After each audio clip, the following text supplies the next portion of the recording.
So I read Bury Your Gaze by Chuck Tingle, and I have some thoughts about the book. Let me give a synopsis of the book first. So he's also written the book Camp Damascus, which is pretty popular. But in Bury Your Gaze, we follow the main character named Misha, and he is like a screenwriter, and he's been trying to make it big in Hollywood, and he finally does. So he has like an Oscar nomination. But the executives at his studio or whatever, they want to make the most money possible, so they decide that he should probably kill off his gay characters in his television show to kick his career to the next level.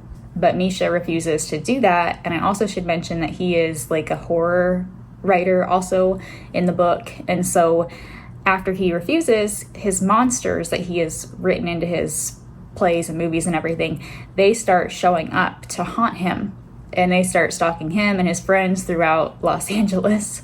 So it was an interesting concept, and I will be completely honest, the plot, I was hooked. I didn't put the book down really. I thought it was entertaining, and I liked the idea of queer tragedy and him wanting to like overcome that or not succumb to that within the book and having to like fight off his literal demons, you know? So there is kind of a deeper level still actually of like internalized homophobia and traumatic experiences growing up while being queer and him having to overcome that essentially. But what was interesting is the writing of the book. So I'm not a prude in any way, but having to repeatedly like read the same word and text over and over is extremely frustrating. So I counted the amount of times he said fuck within the book, and it was at least 75 times, okay, throughout. So almost like every single page I started highlighting throughout the book to count, and it really came across as someone who was like just learned what a cuss word is, like a young teenager, and was trying to be edgy, and it just was really kind of cringeworthy. Like, this is an opening line where he's talking about how he's going to go to this business meeting, and he says, I just show up, tell him to fuck off and leave, but this one feels different. So it's like, you're 39, like you're older, you're not a kid. I thought this was, so I read Camp Damascus, which I think was a YA book or intended for a younger art audience, but this one was not. So like there's no excuse for it, for the writing. So yeah, it was nonstop. And then his best friend, Tara, she's her own breed of really fucking annoying. But he depicts Tara as if she's like, just like the coolest person ever, and everyone just thinks she's like so cool and has so much swagger, as he says in the book.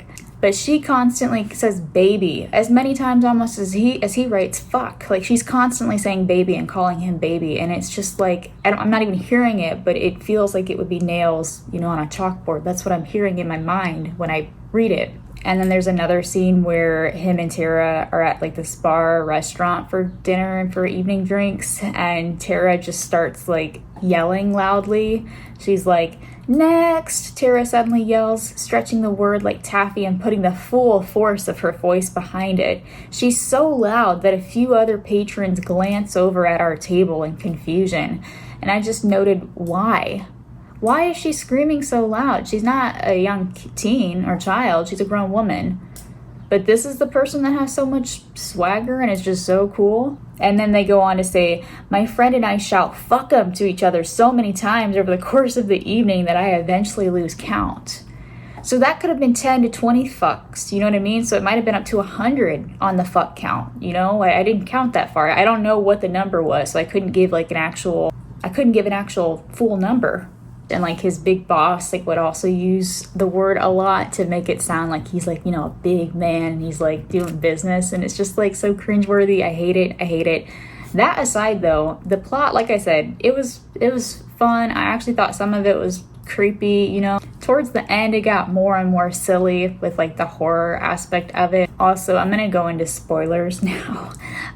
So with the spoilers, so basically we come to find out that like this whole the apparitions that he's been seeing of his like horror characters and stuff, they're actually like these little like nano bots or something, like little AI, like a ton of little robots that come together to make a person or whatever.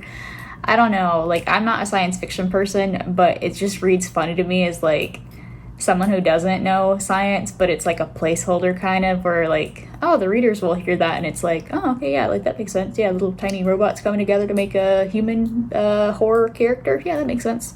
So I gave the book 3 stars. I think if it hadn't have been in first person and it had been in third person instead or something like that, or from different perspectives, that would have helped the writing some, because I just don't think the writing is very good.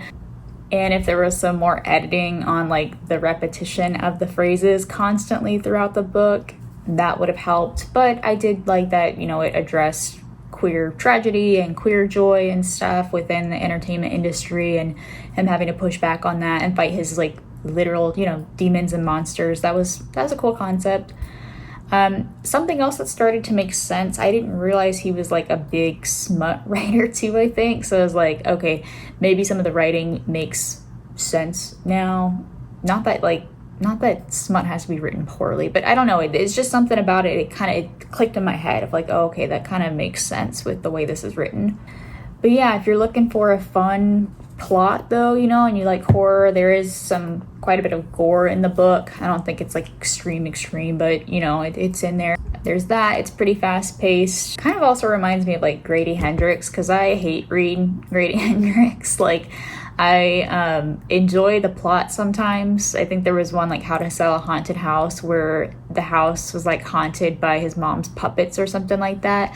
That's funny to me, and like it's so stupid that it's still fun to read, so this is kind of similar to that, where the writing might not be great, but still the plot is there enough and fun enough where I can follow along and have a good time. So I might be reading more of their stuff in the future if they come out with more stuff. I've rambled long enough. I'm sorry that's not the most well thought out review. I will try to make better thought out reviews. I do have some books I want to actually do like more in-depth analysis of, like Death in Her Hands, because I love and hate that book, and I feel like, I don't know, I just have to talk about that book because I think about it a lot. So anyways, if anyone watched this, thanks for watching. If you've read the book, let me know what you think. If you want to read the book, or if you have thoughts about it, let me know what you think either way. And thanks again.